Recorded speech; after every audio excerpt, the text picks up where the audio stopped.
Good morning. Good morning. Good morning. How are you today? I am so excited to do this. Drop in the comments where you are from, what you do, and you can even put in your handle so you can go and connect with other people who are interested in cognitive functions because that is what we are discussing today. What are cognitive functions as defined by Professor Reuven Feuerstein? If you ever heard of Myers-Briggs personality test, you probably also heard the term cognitive functions, but we use a completely different definition. There's like a really big difference and it's just going to be extremely confusing for you. So I've decided to do this live, to do this video so that way you can learn what the cognitive functions are in relation to this YouTube channel and really to all the work I do, to the podcast and to anytime I work with any client, anything I'm doing, we're talking about this type of cognitive functions. Make sense? Awesome. Okay. Also, if there's anything that you like that I say, and all of a sudden it's like, I like that, put your favorite emoji in the comments. This will be like an extra reinforcement of like, let's remember that. Even better yet, if you could take notes. Okay, let's get into it. Thinking is not one big thing.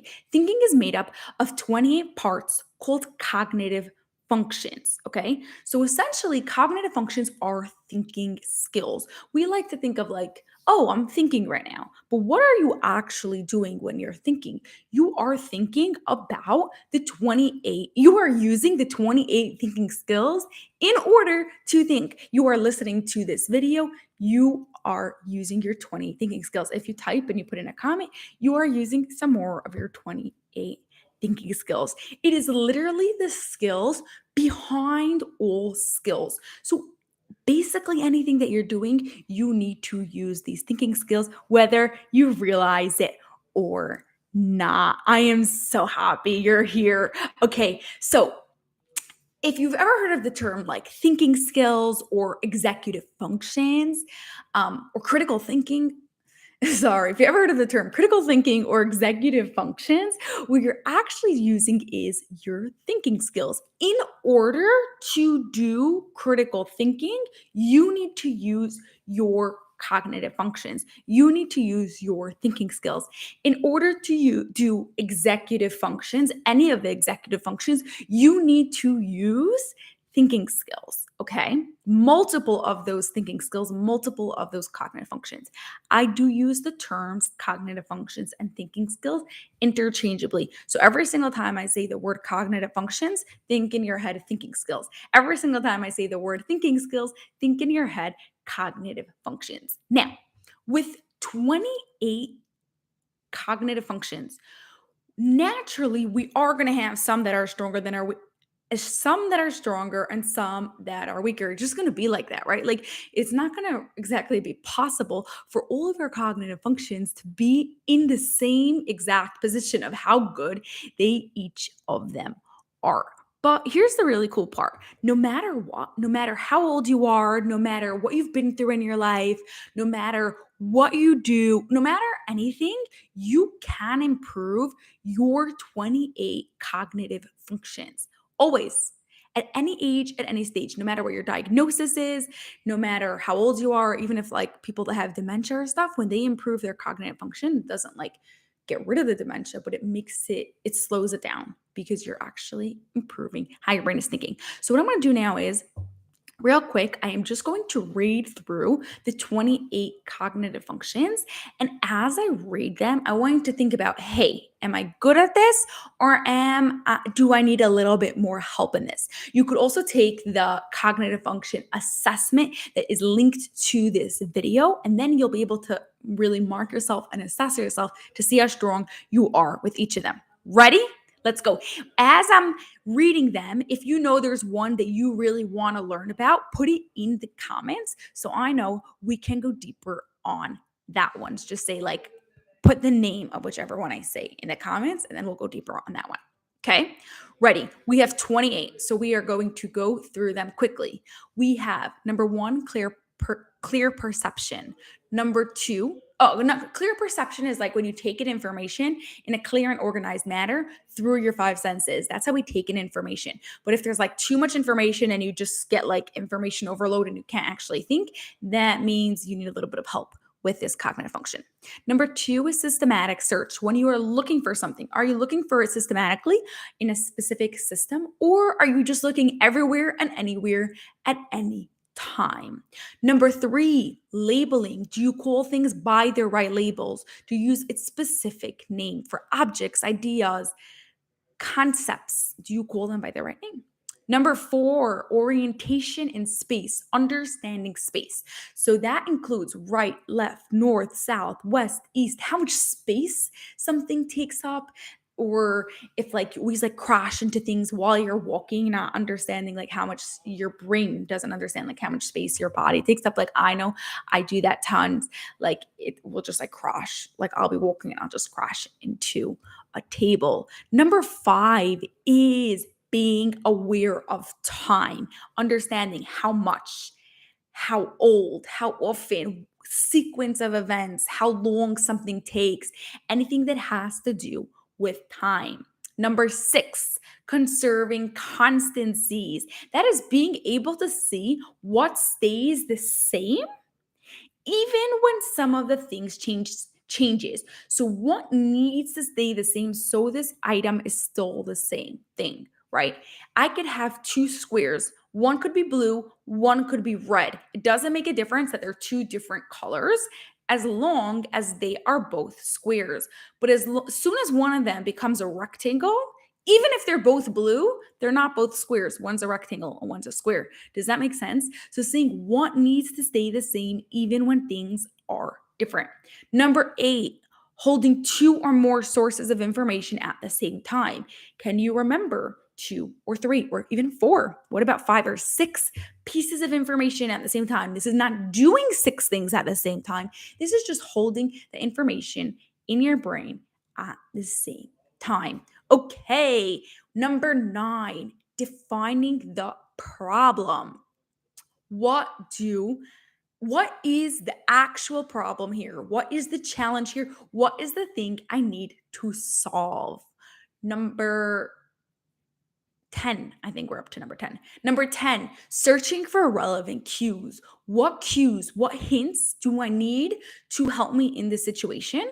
And what hints or cues are extra? And I actually don't need them in this situation. So, for whatever's relevant, this is both like looking for them and figuring out what's important to the situation. Okay, next we have comparing. Okay, comparing correctly. A lot of people think they know how to compare, but they don't actually compare on the same level. Next, we have recall and using information. This part of it is working memory, like memory needed to do a specific task. So it's not like, what did I eat yesterday for dinner? But it's like, right now, I am adding 4 plus 5. I need to be able to remember 4 plus 5 in order for me to be able to figure out 9. Or if someone gives you a phone number while you're typing it into your phone, you need to remember their phone number as you're typing it into the phone. It's also about recognizing, like, what do I need for this situation or what we're about to be doing. Okay, next, understanding reality. Literally just like that. Like, what is reality? It has to do with like cause and effects. Like, what happens if I wake up late? I will be late for work. What happens if I yell at a client? They're going to want to leave me. What happens if I don't pay my employee, right? Like, those are really traumatic examples that we all know, but sometimes they're a little bit smaller. Like, what happens if I don't clean my desk the night before? Then when I come to my desk the next morning, I'm going to have a messy desk. This is really related in entrepreneurship. People have like really big goals, and I'm all for having really big goals. I am the first person to tell you that you can accomplish anything you want to accomplish. But so many people get very stuck on their very big goal and they lack the understanding of reality of what they need to do to accomplish that very big goal. Do they need more staff? Do they need more cash? Is there a roundabout way that they can go and do this? But being able to actually figure out a way that this can work. Okay, next up we have providing logical evidence. Does this make sense? You know those people like you ask them why and they don't like have like a logical reason as to why? That's providing logical evidence. Okay, next we have thinking abstractly. Okay, this is the opposite of thinking concrete. It's like being able to visualize in your brain. If I hold a phone right here in front of you and you see my phone, it's not very hard for you to imagine the phone. But if I just tell you the word phone, then you have to now start imagining it in your brain, right? So a phone, everybody nowadays knows what a phone is. But what happens if like the newest phone comes out and you're trying to explain the newest feature to someone who hasn't seen it? They have to imagine it and they have to use abstract thinking to be able to imagine it. Okay, next up, we have using hypothetical thinking. If this is true, then what else must be true? This is actually the foundation for creative thinking. Next up, we have like, if this is true, then what else is probably true? And then we need something to test it. So that's the next cognitive function, testing the hypothesis. Okay. How can I see if my hypothesis is actually true? Okay, 18. I'm pretty sure we're up to 18. Having a need to make a plan. Actually, making the plan requires you to use many of the cognitive functions, but having the need to make the plan, like even seeing the desire to make the plan, is a cognitive function, is a thinking skill in itself. 19 is summing up, counting the details, how many steps are involved, or how many things are involved in this thing. I am having a dinner with 8 people, counting how many chairs I have to make sure that I have enough, etc. And 20 is forming categories and their labels. So this is working both ways. It's having like a big group of items and being able to split it into smaller categories, or having a whole bunch of random things and being able to say what their category is. 21, considering another perspective. Okay. What would it be like to be in your shoes? Can I see things in a new way? Can I see your way even if I don't agree with it? Can I see it and understand it? This is very related to cognitive flexibility. 22, projecting virtual relationships, making connections that aren't super obvious, right? So even if I have an orange in my hand and I'm eating an orange at home, it grew on a tree. Even though I didn't pick it from a tree and bought it in the store, seeing that how it's connected to the tree. Okay, 23, perseverance. This is like not giving up even when things are challenging. A lot of times people struggle with this when things get very hard. They get what's called blocking.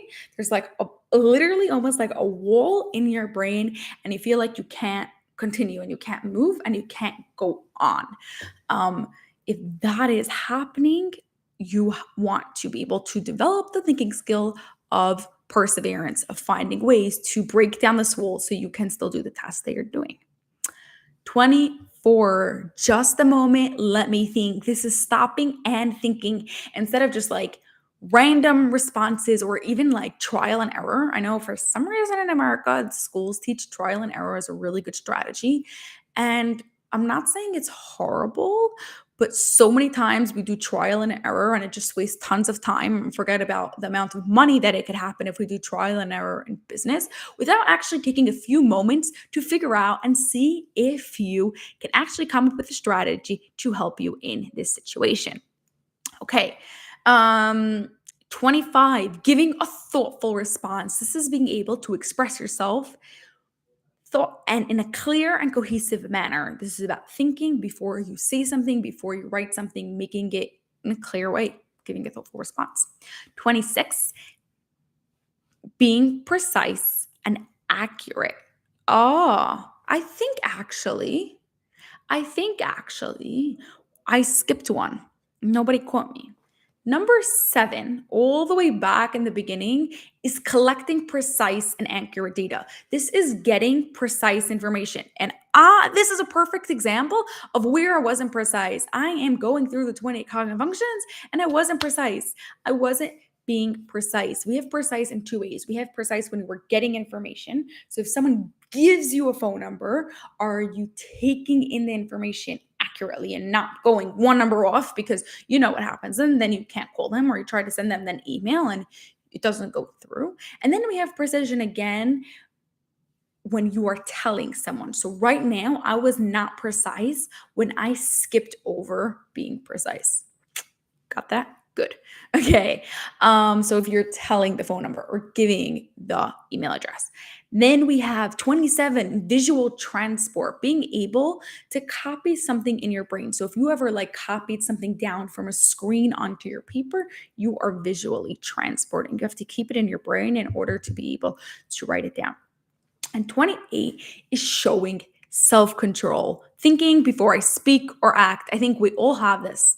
We all know what it is, and not being impulsive. Okay, so I see here a few things that we have. We have space that we want to get more into. We have holding to or more certain pieces of information.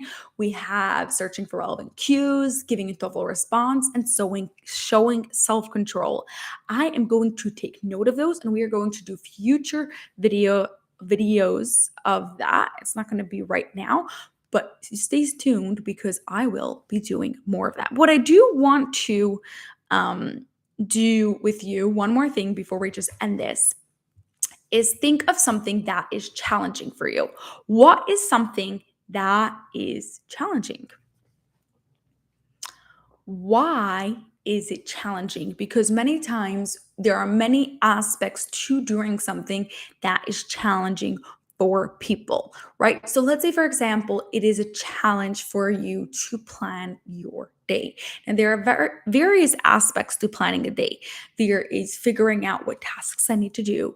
There is deciding how much time I need for each one of the tasks, deciding what order I should do the tasks. What happens if something in the middle of the day shows up and all of a sudden I can't follow my plan?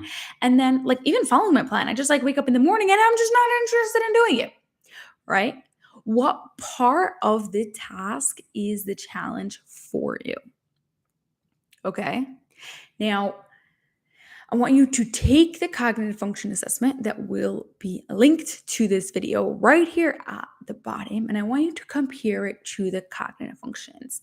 Is that part of the task is going to be related to one of the cognitive functions, and that is what you need to improve. So for example, if let's say you struggle with not knowing how much time every task takes, so you don't know how much to plan, like you plan way too much, and then every single day you come to the end of the day and you have like 100 million things that you didn't finish, that is going to be related to the cognitive function of time. But if, for example, you do plan time well, but something happens in the middle of the day and all of a sudden now your whole plan is off schedule and you can't exactly follow on through, and it's really challenging because now your plan, it didn't go as planned, that would be related to the cognitive function of cognitive flexibility, of considering another perspective.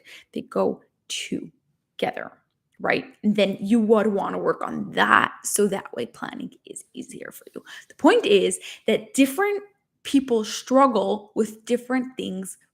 With different people could struggle with the same thing, but it will look different because of their cognitive functions. So I want to just show you one more thing, right? I'm going to put it out here for you on this paper so you could understand exactly what I'm talking about.